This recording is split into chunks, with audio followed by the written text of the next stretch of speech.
ప్రతిరోజు సామెతలలో ఆగస్ట్ 27వ తారీఖు సామెతలు 27వ అధ్యాయంలో ఉన్న 27 వచనములు. రేపటి దినమును గూర్చి అతిశయపడకుము. ఏ దినమున ఏది సంభవించునో అది నీకు తెలియదు. నీ నోరు కాదు అన్యుడే, నీ పెదవులు కాదు పరులే నిన్ను పొగడదగును. రాయి బరువు ఇసుక భారము. మూఢుని కోపము ఆ రెంటి కంటే బరువు. క్రోధము క్రూరమైనది. కోపము వరద వలె పొర్లున్నది. దోషము ఎదుట ఎవడు నిలువగలడు? లోపల ప్రేమించుట కంటే బహిరంగముగా గద్దించుట మేలు. మేలును కోరి స్నేహితుడు గాయములు చేయును. పగవాడు లెక్కలేని ముద్దులు పెట్టును. కడుపు నిండినవాడు తేనె పట్టునైనను త్రొక్కివేయును. ఆకలి కొనిన వానికి చేదు వస్తువైనను తియ్యగా ఉండును. తన ఇల్లు విడిచి తిరుగువాడు గూడు విడిచి తిరుగు పక్షితో సమానుడు. తైలమును అత్తరును హృదయమును సంతోషపరచునట్లు చెలికాని హృదయములో నుండి వచ్చు మధురమైన మాటలు హృదయమును సంతోషపరచును. నీ స్నేహితునినైనను నీ తండ్రి స్నేహితునైనను విడిచిపెట్టకుము. నీకు ఆపద కలిగిన దినమందు నీ సహోదరుని ఇంటికి వెళ్ళకుము. దూరములోనున్న సహోదరుని కంటే దగ్గరనున్న పొరుగువాడి వాసి. నా కుమారుడా జ్ఞానమును సంపాదించి నా హృదయమును సంతోషపరచుము. అప్పుడు నన్ను నిందించు వారితో నేను ధైర్యముగా మాట్లాడుదును. బుద్ధిమంతుడు అపాయము వచ్చుట చూచి దాగును. జ్ఞానము లేనివారు యోచింపగా ఆపదలో పడుదురు.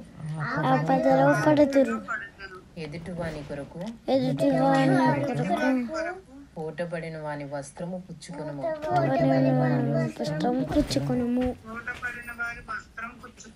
పరుల కొరకు పూటబడిన వాని వలన కుదువ పెట్టించుము. వేకువనే లేచి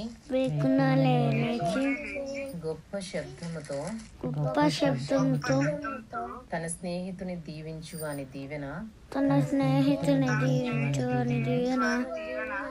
వానికి శాపముగా ఎంచబడును.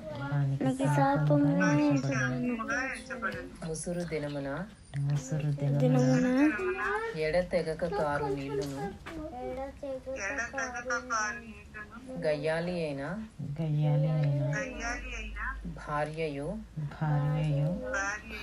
సమానము. దానిని ఆపచూచువాడు గాలిని ఆపుచూచువానితోను తన కుడి చేత నూనె పట్టుకుని వానితోను సమానుడు.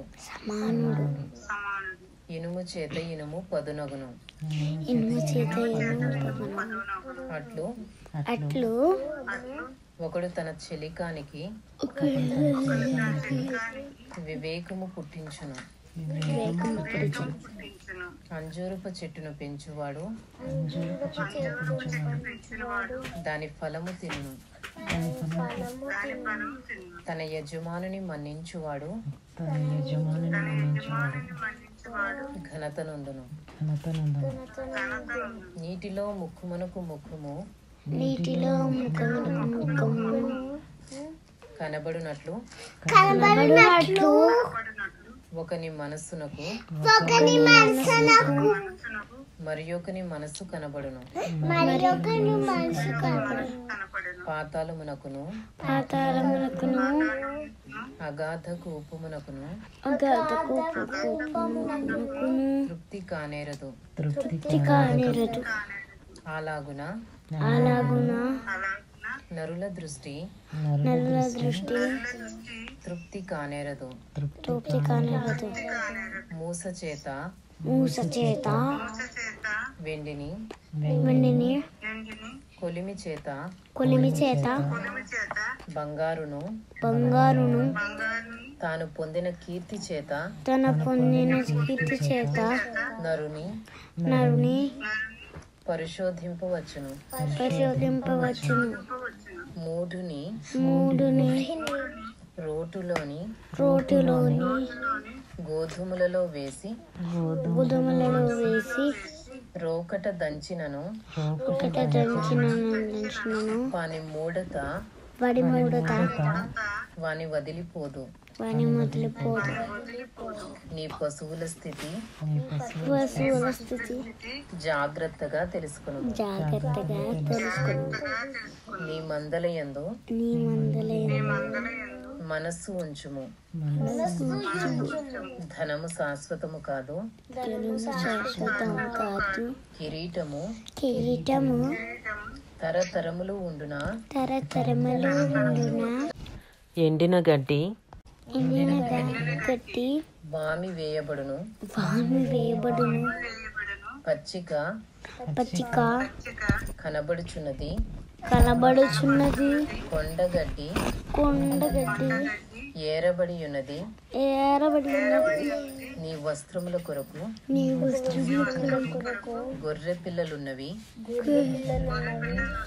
ఒక చేని క్రయధనమునకు పొట్టేలు సరిపోవును. నీ ఆహారమునకు నీ ఇంటి వారి ఆహారమునకు నీ పనికత్తెల జీవనమునకు మేకపాలు సమృద్ధియగును. ఇంతటితో సామెతలు 27వ అధ్యాయంలో ఉన్న 27 వచనములు పూర్తి చేయబడినవి.